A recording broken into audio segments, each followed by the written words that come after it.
there's quite a few people and quite a few videos that kind of go over what solo dev looks like. I kind of just wanted to see if I could just kind of go over what I do and what that looks like from my perspective. And so this is just an example for me and how I do things. Others are different, and others have a different skill set. Obviously, artists are different than programmers, or versus musicians, or someone who has none of those skills but just maybe wants to make a game. For me, I'm a programmer, so that's kind of where I will be approaching this take from. So first of all, I use the Godot game engine. I started using it about a year and a half ago.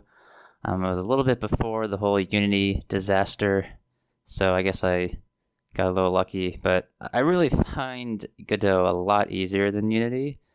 I used Unity for some games, and I made some games with it for a while, but I just find Godot easier to use. Godot, to me, feels like it was made to make games. Unity feels like you have to jump through hoops to do some of that stuff. And I never really understood that. I guess I just kind of accepted it.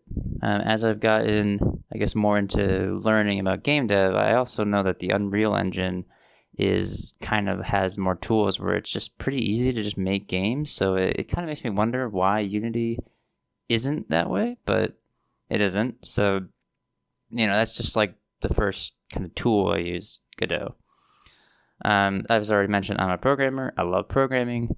I probably do 99% of that programming myself, but at the same time, this is programming, and you can and should be finding resources online.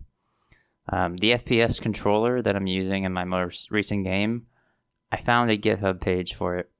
I copied and pasted, modified it how I needed. For the gun sway and the recoil that I have in the game, I watched a YouTube video, and it's pretty much just that. And then same with the camera shake. So it's solo dev, right? But this stuff has been done before. You don't need to reinvent the wheel on how to get camera sway or something. What you need to do is you need to be knowledgeable enough so that when you do find those resources, you can modify them and use them as you need them. That is a very important skill. And if you think about programming just in real life, that's what you do for your job, for anything. You don't need to rewrite everything. Unless it's literally never been done before, but I'm pretty sure, I'm confident that gun sway has been done before, and I think everybody knows that. So for solo deving, for art, whether it has been 3D or 2D, I prefer to do everything myself, whether it's good or bad. I guess we'll say that. And I'm going to say everything, but as we kind of go over this, it's not going to be everything, but I use Krita for just, I guess, generally creating things. Sometimes I use Inkscape, depending on what it is. Krita is pretty great for not only just creating 2D assets, but also just making like Steam capsules or anything like that. I like it. It's a lot easier to me than GIMP. And I use Blender for 3D. And I get my textures from Ambient CG. So again, not creating everything. I don't really know how to make good textures, but other people do. So why should I spend all that time doing that myself? So I'm not an artist, and I don't really have great art skills. So why do I want to do basically all of the assets by myself? Well, first of all, it's cheaper. It's like, how much money are you really going to spend on this stuff? You got to really kind of think, is it going to be worth it? Or am I just doing this for fun? Well, I'm mostly doing this for fun and because I enjoy it. I don't feel like spending a couple grand on amazing art just yet. Maybe once when a game hits it big, you can, but not right now. The second most important reason is actually for a consistent style. What I create is going to be my style, whatever it is. Now, I guess I'm still finding that. I don't have a very good style, but the point is if I create something, it's going to look like it was created by me. And I obviously can do that without thinking, if that makes sense. So if you aren't doing that, you're just finding art from online, you have to basically search a lot more through asset packs trying to find that specific style or something that fits into your game. And that's actually a lot of work to do that. And kind of going along with that is because I do it on my own, I don't want to be locked into a specific artist or an asset pack. If you are going for a specific style, you might only have one person that you can contact or an asset pack. Everything has to come from that specific asset pack. But what if something isn't in that asset pack or that artist hasn't created that before? You lock yourself in, and I don't want to be locked in. I can create what I want, and I can get it done when I want it done. I also own the sources, and I can quickly and easily modify them anytime I need to. So that's why I do that. And I think there's people out there that have a lot more skills than me, and good for them. But I guess that's why I'm stuck creating not the best looking games in the world. Now, for sounds and music, I use Audacity for editing, and I can create some sounds of my own. But actually, the vast majority of sounds and music come from paid asset packs that I've just kind of bought and acquired over the years. I have attempted to make music in the past, but it was terrible, and I also really didn't enjoy it because it's just not something I want to do. So I can make some sounds. I actually have made all the zombie noises from my current game.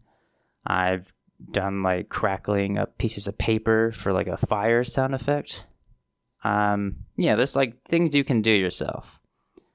But when it comes to a lot of other things, like more complex sounds, maybe more specific, I don't even know how you would do some of that stuff. How do you make like an ambient spaceship noise? Because that's a sound I'm using. I don't even know how you do that, but I also don't want to spend time doing that. I don't have a recording studio. I don't have a recording mic. I don't have a portable mic or anything. So it's just a lot easier just buy it from a pro, someone who knows what they're doing. Generally, it's not that expensive. I've gotten, I think, 4 packs of assets and music now at this point. I think I've spent less than $100 total over 10 years for all that. And I've got, I think, 6,000 audio files. I mean, it's pretty crazy.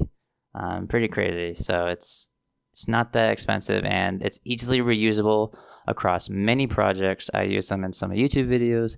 I use them in game jam games. I use them in commercial games.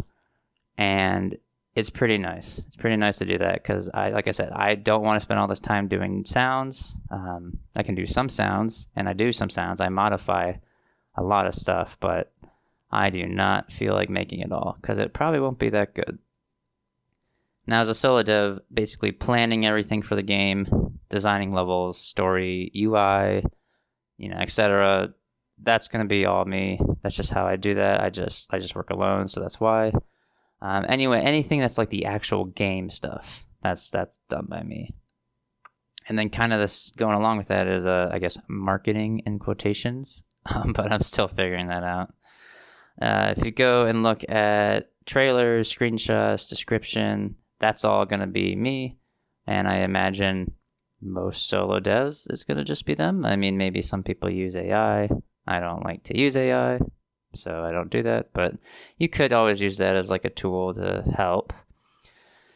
And then if you see like the capsule art and other images they might see on Steam or, I don't know, maybe some sort of marketing, that's going to all be me. And again, that's actually created within Krita itself. So that's just how I use that tool. Even though it's a 3D game I'm currently making, Krita has still been important. So I guess in conclusion, a solo dev is never going to be on your own. And I know people say that, but it's never going to be on your own, even if it's your specialty. If my specialty is programming, it's still not entirely on my own. That's only going to happen if you are really special, probably have a lot more free time on your hands. And I think what I want to say for you, the viewer, is use assets, use the tools that exist out there, and do what works for you. Apply your skills and do what you enjoy, but supplement the ones that you don't have with assets or finding things online, tools, whatever it might be. And that'll let you stick with what you enjoy doing rather than being stuck working on something that you don't want to do, which would then lead to a lower quality product. So spend time on what you enjoy, and there's nothing wrong with not being able to make the entire game your whole self.